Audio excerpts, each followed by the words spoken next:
प्रिय दोस्तों, जय श्री कृष्णा। श्री कृष्ण जी कहते हैं कि दोस्तों, आपके जीवन में जब भी दुख या सुख, अच्छा या बुरा जो भी होता है वो अच्छे के लिए होता है।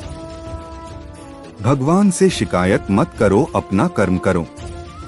एक बार की बात है, समुद्र में पानी वाले जहाज में बहुत सारे इंसान सफर कर रहे थे। तभी समुद्र में तेज लहरें उठने लगी और समुद्री तूफान भी आ गया और जहाज उलट गया। सारे यात्री डूबकर मर चुके थे, केवल एक व्यक्ति तैरता हुआ बच गया और एक टापू पर पहुंच गया।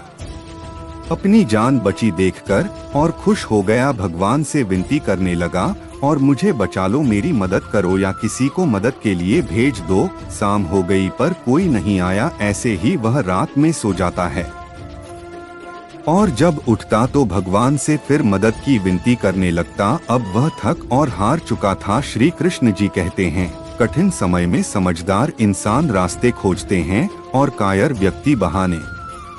फिर समझ गया अब कोई नहीं आएगा। अब वह जंगल से लकड़ी लाकर उसी टापू पर वह एक झोपड़ी बना के रहने लगा और मछलियों का शिकार करता और पकाकर खाता। जंगल से पका फल लाके खाता और नारियल का पानी पीता। एक दिन वह मछली पका रहा था, लकड़ियों कम पड़ गई तो जंगल से लेने चला गया और जब लौट के आया तो उसकी झोपड़ी में आग लग चुकी थी और थोड़ी बहुत देर में झोपड़ी जल गई।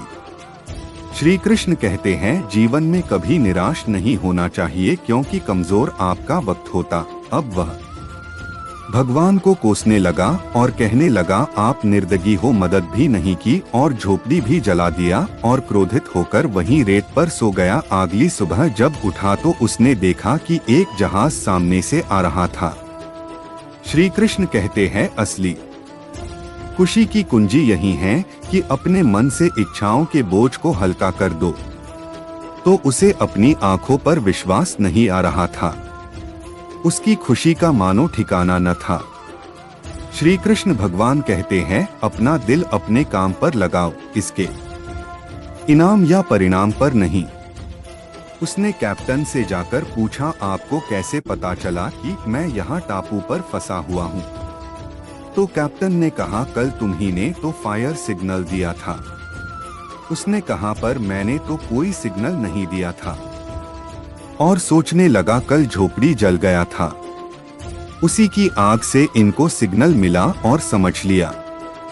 और अब भगवान को मन ही मन धन्यवाद कह रहा था। अपने द्वारा कहे गए अब शब्दों के लिए माफी भी मांग रहा था। तो देखा आप लोगों ने, जो होता है वह अच्छे के लिए ही होता है, उसमें भगवान का कोई दोष नहीं होता है। इसलिए अपने जीवन को खुशी के साथ जियो और कहो, जय श्री कृष्णा। जय श्री कृष्णा। आप लोग मेरे चैनल को पहली बार देख रहे हो तो चैनल सब्सक्राइब, शेयर और कमेंट करें प्लीज। जय श्री कृष्णा।